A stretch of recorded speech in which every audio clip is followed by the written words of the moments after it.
Hey guys, Ron here. We're excited to film our latest episode of Be More Talks, where we showcase the people that are making a positive impact in Baltimore City. Today we're excited to have James Bond of Living Classrooms. The Living Classrooms mission is to strengthen communities and inspire young people to achieve their potential through hands-on education and job training using urban, natural, and maritime resources as living classrooms. They're doing so many different great things in the city. We'll have James break it all down for you. James, it's really good to see you. Ron, always a pleasure. Yeah, awesome. Thanks. Glad to make it. So you're a guy, when people talk about people doing great things in the city, you're one of the first guys I think of. You've been down here in the city doing so many different things. Why don't you tell everybody what Living Classrooms does? Well, thank you. And thanks for having me come by. And I've been impressed watching your career grow over the years. Well, thank you. And how you've really been a strong businessman and doing a lot to give back in the community. And that means a lot. And that's partly what Living Classrooms is all about as well. Giving back. I've been the first full-time employee, I guess 33 years ago we started, and Living Classrooms now has 350 employees, and wow, we serve 25,000 children, youth, and adults annually with our organized programs that are based in Baltimore and Washington. Mm-hmm. And we reach a couple 100,000 other people that visit, for instance, the historic ships of Baltimore, because we manage the USS Constellation, the submarine, the Coast Guard cutter, the lightship Chesapeake in the Inner Harbor, the paddle boats with the dragons, and now we have the new electric pirate ships. So look for those, Ron. They're coming out. These electric boats are coming online, and those the paddle boats and the electric boats enable us to hire a lot of inner city youth for their first job. That's what I was going to ask. And they get skills. These programs are employed with some of your people? Yes, sir. And so we employ 350 people, serve 25,000, and reach a couple 100,000. Now, what do we do? Back to your question. It's all about hands-on learning by doing. How can we bring learning alive? How can we make it fun? How can we make math, science, history exciting and relevant for kids? Right. So that's how we began 33 years ago. We built the Lady Maryland, a 104-foot schooner. She just sailed by a couple hours ago with a classroom full of kids. And then we had the Skipjack Sigsbee sailing right behind her. And in Washington today, the Mildred Bell, a 70-year-old Chesapeake Bay biboat, will be out with another class of 30 kids and 2 teachers. And those kids are the crew on board for the day. Right, the living classroom, right? It's a living classroom. So they're learning about the Chesapeake Bay, they're learning about the Patapsco River or the Potomac River. They have a trawl net to pull up the critters and look at the fish and crabs or whatever, or the trash that they catch today. And, or they are navigating the course, which is math. They all get a chance to drive the vessel. It's learning by doing. It's hands-on, experiential. So we expanded that also to manage Masonville Cove, which is an environmental center over by the Middle Branch on the southern part of the city. And we work with 13 schools in that area who all use Masonville Cove as their science laboratory, because it's a beautiful spot that used to be the Baltimore dump and now has been turned into a beautiful nature center. And it's the country's first urban wildlife refuge. We have something similar to that in Washington, D.C., and it's called Kingman Island, which is a 50-acre island right by RFK Stadium. You guys do a Bluegrass Festival over there, and we do have a Bluegrass Festival there June 9th. And June 9th. We'll have 10,000 people there, and we've done that for 8 years, and that brings people to the island. And the mayor of D.C. just gave us close to $5 million to have more educational facilities on that island, that nature center. So I think you get the picture. We use ships, we use islands, we use unusual facilities to bring learning alive. Now, Living Classrooms, back in the late 80s, we began to branch out to do more around job training and workforce development, because if you can work with kids, especially those that are at risk, and on more than a 1 day or 2 day or 3 days, but for weeks at a time, months at a time. So Fresh Start program operates for 40 weeks, and that works with adjudicated boys and girls, and we use carpentry or coding as the methodology or as the medium to have these young men and young ladies get their lives on track. Were they at risk? Very at risk. I mean, they probably picked up a charge at one point in their lives, probably dropped out of school, and our job is to get them back into education, give them skills for 40 weeks, and help them get a GED, and then help them get a job. And so we've been operating that program now since 1987, 1988. And that's Fresh Start. And that's called Fresh Start. We work with 18 and older men and women in a program called Project Serve. And those are working primarily with people that are coming home from prison. Baltimore's got over 5,000 people a year coming back, and coming back home, and they want to get skills, they want to do the right thing. And so Project Serve is a program that we've operated for 22 years. So for instance, we clean 4,000 properties for the city. You'll see our guys all through Fells Point and throughout around the Inner Harbor with the green shirts that are doing the landscaping, the cleaning, getting skills. They work with us 4 to 6 months. It's awesome. Build a resume, and then we'll help place them into other jobs. Come back into society, and you get that scarlet letter. It's stuck with you, especially if you had a felony charge. And those individuals are challenged to get back in the job market, and without jobs and training like you guys are doing, it's they could revert back to what got them in jail in the first place, right? You're so right. And it's called rapid attachment to work.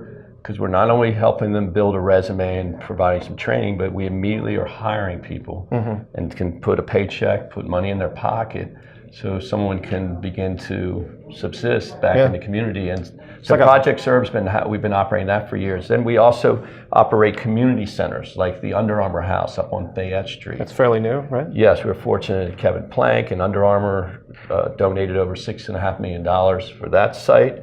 The Bisciottis and the Ravens as well. So what kind of programming? $1 million there, and then the state came in with $500,000. So that's a tremendous, probably state-of-the-art community center up on Fayette Street. And we have right next to it is an early childhood center. We manage 2 early childhood centers. So the goal in this, there's an area of Baltimore that's just north of where we are here in Fells Point that is the Baltimore Target Investment Zone. Right. 2.5 square miles, 35,000 people, 18 schools, which encompass 9,100 students of those 35,000 people. And we've been working in this area for the last 10 years to create community hubs that are locations to help children, youth, and adults to gain skills, to get off the streets, to do positive things on a regular basis that relate to education, workforce development, and health and wellness. Right. And then in health and wellness, there's a strong violence prevention piece. Safe streets. And so Safe Streets is part of what Living Classrooms has brought to Baltimore. We first brought that to Baltimore 10 years ago. Now, I've been hearing, I was at a neighborhood / crime summit recently, and they were some of the elected officials were talking about like how successful it's been and how they're talking about growing it, which is something I wanted to ask you about. Sure. And tell us about that. Tell us how that's going. We're fortunate. We've gone 543 days without a homicide recently in this area of which some refer as a pretty rough area of the city, northeast of here.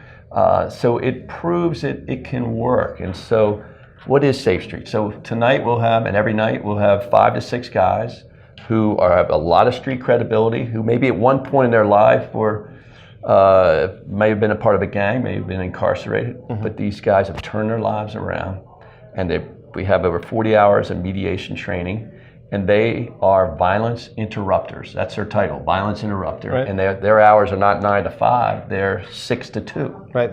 And they will be out on the streets and will help mediate disputes that could lead to shootings or killings. And it's been a very successful program that's now replicated. There's 3 other Safe Streets around the city. Do you guys run all of those programs? We do not, but Gardnell, who's kind of the godfather, Gardnell Carter of Safe Streets, has been involved with the hiring of many of the folks in all the other areas. And we're fortunate, Talmadge Branch has brought $3.5 million back to support Safe Streets. Mayor Pugh has now fully supported Safe Streets, so we're going to be expanding that, which will continue to help reduce violence in the city. It hears like it's one of the things that's really reducing the violence out there. One of the very successful programs. So it's awesome. They're expanding it and trying to spread it into some other areas. Yep, exactly. So to have Safe Streets now fully funded and looking to expand is a very good sign for the city. When you think about Living Classrooms, it's education, workforce development, and health and wellness. So how do we do the health and wellness? We've got, over in Patterson Park, we raised $5 million to build a really cool building there, and we do regular programming there on a daily and weekly basis, but also every day after school. We're feeding 60 kids and having an after-school program. And then there's the beautiful turf field that we help to raise the funding for in partnership with the City Department of Rec and Parks. And so every day we have athletic programming happening on that field. There's another field it's a City Springs Powerhouse field, which is right over here, close to the Perkins Home community, right? And we manage that field to work with really thousands of kids.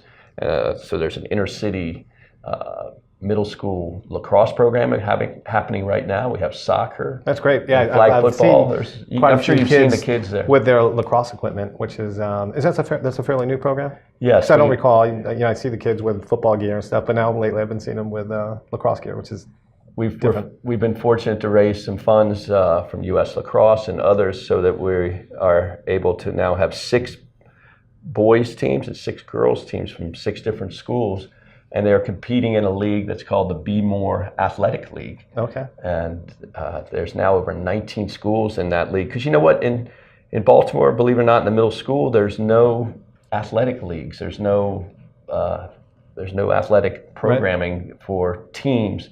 Related to the school or just in general? Is it in middle schools, it's not happening. Right. So a big gap Jazz Ackley, who's worked with us, helped us run our Crossroads School, because we started one of the first charter schools 18 years ago in Baltimore, which is right here in Fells Point, called Crossroads School.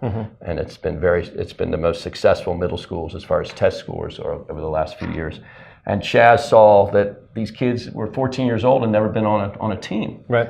In their lives. And so he began to create this sports league called the Be More Athletic League. So Living Classrooms approaches health and wellness from getting kids out on athletic fields, having safe streets to stop shootings and killings, and also to get kids off the streets and into really positive environments at the UA House, at the Powerhouse, which is in the middle of Perkins Home, at the Patterson Park House, 2 early childhood centers that are operating with 215 families as well. How do the kids and families find your programs? Well, if you're, for instance, the early childhood center, if you have a baby through 4-year-old and you're living below the poverty line, then you can access our early childhood centers. We have the Y is our primary partner, and Kennedy Krieger runs an early Head Start for us as well. So they would just need to go and sign up, and they can get the financial support to have the programming. I know your website has all your different programs and probably breaks down how to qualify for after school. Do you have to live in a certain geo range? So I just mentioned the early childhood. Now, to go out on one of our ships, it's mostly done through schools. So it would take a science teacher or a math teacher to sign up your class to come out for one of our programs. To go to our community centers that are close by here to Fells Point and Canton, we're serving those children that are in those public housing communities. And it's all free. We go out and, for instance, Legg Mason is coming with $1 million gift to be the champion of the Powerhouse. And it's not only the funding, but their volunteers, their employees are volunteering on a regular basis. Under Armour the same way at the Under Armour House. And when I look at all the different businesses that are around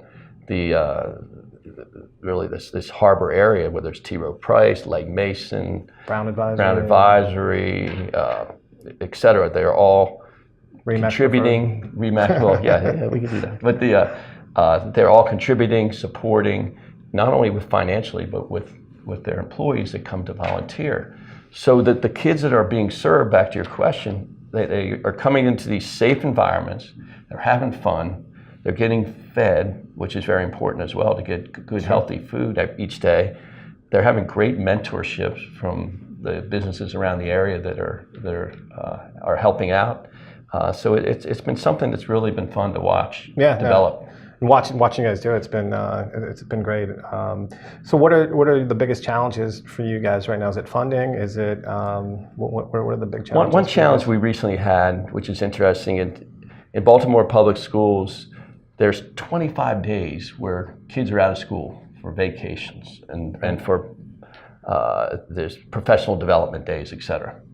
And some of the private school kids that they may go off skiing or to the south or to go somewhere. Most of our kids that live in these communities don't have that capability. And on those days when they're out of school, they don't get healthy food. They might get in trouble or something might not so great might happen. So we went to Morgan Stanley, and this has just happened recently. They have funded significantly so that we are now having our centers open on these days when the school's closed. Sure. So we're feeding kids breakfast and lunch and an afternoon snack, as well as having all these great activities and all these mentors that are happening. So that's one thing. That was one challenge that we've just solved. But in this work, Ron, you can always have a good idea, good programming, but if you can't fund it, Right. it doesn't happen. So that's always an ongoing battle. Funding. And, Yeah, when we wind up, we'll have you tell everybody how they can reach you guys, and on your website and all that kind of stuff. What generally, what is your outlook on Baltimore? We hear, unfortunately, things don't make the news unless they're negative, and Baltimore gets some bad press. You and I live and work down here, and know how great it is. What would you generally say to anybody thinking about moving to Baltimore? Well, it's interesting. I was just having a meeting this morning with a young lady, Laura, who just moved here from Chicago. Mm-hmm. And she's working at Brown Advisory right down. And has just moved into the building right by our Frederick Douglass campus. And she is just thrilled and couldn't say enough great things about how excited she is to be here. And I'm very bullish on Baltimore right now. I mean, I know we've had our issues, but I think the pendulum has swung and we're heading in a very good direction. It's like a slow-moving ship. Yes, yeah. It takes a little while to turn it around. Slow-moving, living classroom. Right, right. We'll turn it around. So yes, there are some issues, but if we can continue to support the kind of community-based initiative, because there's lots of ways of approaching violence or perceived crime or so forth, and police is one. And having strong police is very important. I think we're doing better there. There's like 3 steps before that, right? Well, in addition, having strong community-based initiatives that provide activities for the children and youth, not only to have strong education, but to help develop the workforce. Right. And so that's a large part of what we're doing as well, too. Because if people don't have skills to be successful in the workplace, there's no hope. They're likely to turn to more negative behaviors. Sure. So we're definitely doing more there. We're serving now over 2,000 people in this community, just in this East Baltimore community, on a regular basis, with the target investment zone. And the goal is to really get to a tipping point of truly disrupting the cycle of poverty. And so we are getting closer and closer. And as we raise additional resources, I'd love to see us one day serve 5,000 children, youth, and adults, or maybe even 10,000 with the services that people need to meet them where they are, whether it's a young child, a teen, or an adult. And I think the more of that happens, that will certainly lead to less crime or less issues in the community. So to answer your question, I think we're heading in a good place, and we just got to keep our heads up and keep moving forward. I living down here, I've been here since '95, and you meet people like you and some other people that we've had in, and we have some more people that are running all these projects and doing good things in the city, and you just don't, people don't see, hear about it enough, especially outside of the city, unless you're down here. So, anything else you'd want to say to people that about your program?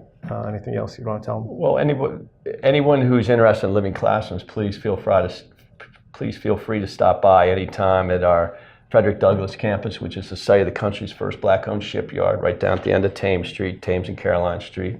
Or you can come by our East Harbor campus and see the school, or stop by the Under Armour house up on Fayette Street by the main post office, or Powerhouse, or Patterson Park, or go by Masonville. Please stop by the ships in the Inner Harbor and check it out and come have fun. They can reach you livingclassrooms.org. Yep. So if anybody wants to get involved with Living Classrooms, you can find them at livingclassrooms.org, or like James said, stop by. It's really awesome to see you. I know you got another appointment, but appreciate it. We have over 10,000 volunteers, so if anybody's interested in volunteering, that's also an option as well. Yeah, and you have a number of fundraising events that are awesome. You want to talk about those real quick? Maritime Magic, September 28th. It's always the best party in town. Yeah, it's great time. Love to see anyone there. We'll have 90 restaurants donating food, great music, and a lot of fun, and it helps to raise money to support the programs. So that'd be great. Fleet Week is happening October 3rd through 9th, which brings 3,000 midshipmen and women. All the Navy come to town, the Thunderbirds. It's a great festival this fall that we manage in partnership with the city and state as well. That's awesome. Well, great. Thanks Ron. Yep, take care. Appreciate it.